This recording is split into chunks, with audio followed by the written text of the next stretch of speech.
Hello armies, BTS এর concert কি বাংলাদেশে হবে? কতটাই বা পসিবিলিটি আছে বাংলাদেশে কনসার্ট হওয়ার? তো চলো আজকের ভিডিওতে ফাইন্ড আউট করার চেষ্টা করি। অলরেডি বিটিএস এর OT7 কামব্যাক অফিসিয়ালি অ্যানাউন্স করা হয়েছে।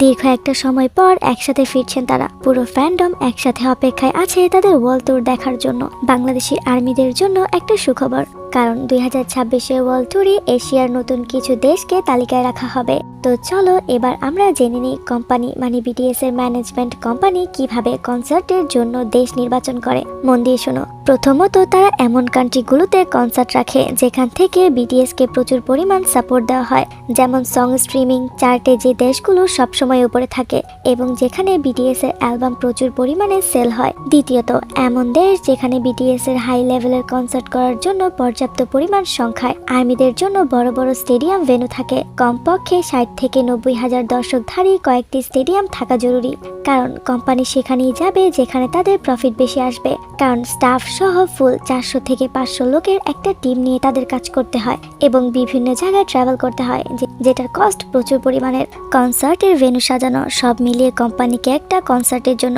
প্রচুর পরিমাণের অর্থ ব্যয় করতে হয়। তাই তারা অবশ্যই এমন কান্ট্রিগুলোকে সিলেক্ট করবে যেখানে তাদের খরচ হওয়ার পরও পোষাবে।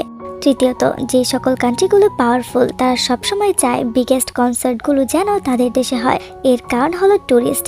বিটিএস এর কনসার্ট চলাকালীন হাজার হাজার লক্ষ লক্ষ আর্মিরা সেই দেশগুলোতে ট্রাভেল করে কনসার্ট দেখার জন্য। ফলে দেশের ইকোনমি বাড়ে, কারণ ট্যুরিস্ট আসা মানেই অর্থ, যার জন্য অনেক দেশ নিজেরাই চায় যে বিটিএস তাদের দেশে কনসার্ট আয়োজন করুক এবং তারা সরাসরি কোম্পানির সাথেও কথা বলে।